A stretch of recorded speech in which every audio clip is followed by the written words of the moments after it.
Disinilah pentingnya kita itu punya minyak yang murni. Artinya iman yang benar. Karena iman yang keliru nanti akan menimbulkan pasti kekecewaan.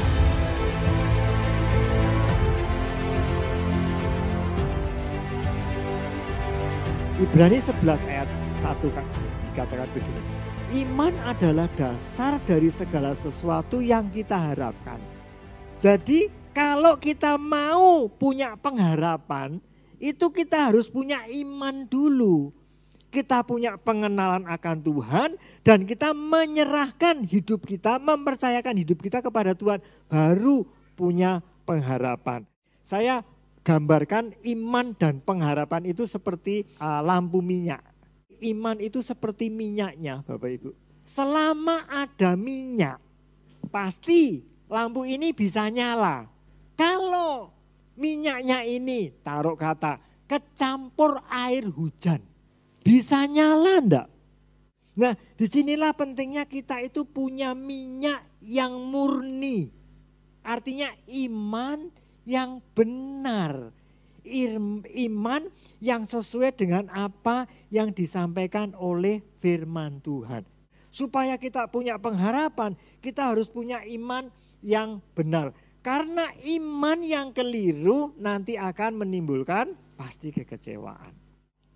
Bapak Ibu mungkin sering dengar nih hamba Tuhan berkata, Bapak Ibu jangan takut, ada masalah, ada persoalan. Tuhan yang akan berperang buat Bapak Ibu Saudara. Wah, tepuk tangannya bergemuruh. Tapi apakah itu iman yang benar Bapak Ibu Saudara? Kita tuh kadang ngambil ayat yang baik, enak didengar. Ya atau ya? Ini, ayat ini dikasihkan Tuhan itu kepada Musa. Secara khusus ketika bangsa Israel keluar dari Mesir. Hanya pada kesempatan itu. Tidak pada kesempatan yang lain atau tidak pada semua kesempatan.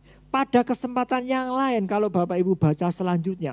Bangsa Israel itu perang betul-betul perang loh. Mereka mati betul-betul mati loh. Daud lawan Goliat, Daud tidak diam saja.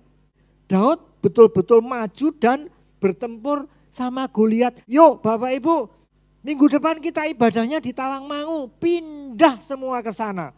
Harta Bapak Ibu dikumpulkan semua, kita mau bikin bahtera. Ini tertulis di firman Tuhan toh, ada di Alkitab toh. Buatlah bagimu bahtera. Kita perlu imani ini. Kira-kira seperti itu Bapak Ibu Saudara. Iman itu enggak ngawur, betul ini adalah firman Tuhan. Tapi begini loh, firman di perjanjian lama itu dipakai sebagai pelajaran. Makanya Paulus bilang toh Israel sebagai sebuah pelajaran. Lalu pertanyaannya begini Pak Bambang. Apakah firman di perjanjian lama tidak bisa kita imani? Tidak 100% begitu juga Bapak Ibu Saudara.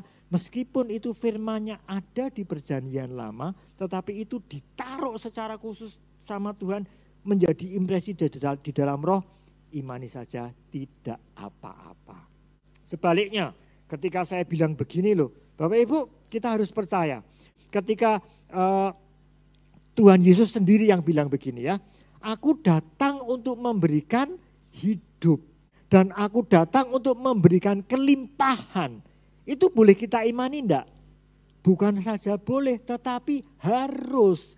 Karena firman itu bukan diberikan untuk bangsa Israel saja. Tetapi firman itu diberikan kepada setiap orang yang mau menjadi domba-dombanya Yesus.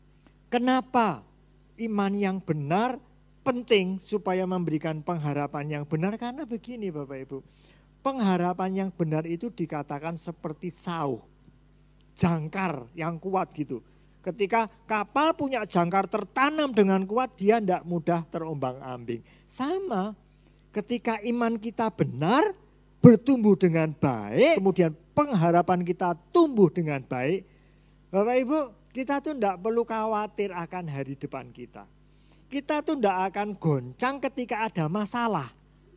Baik di rumah tangga, baik di bisnis, baik di pelayanan. Kalau pengharapan kita betul-betul benar dan kuat, itu membuat kita tidak akan goncang, tidak akan terpengaruh. Selama ada pengharapan, kita punya kekuatan untuk bertahan.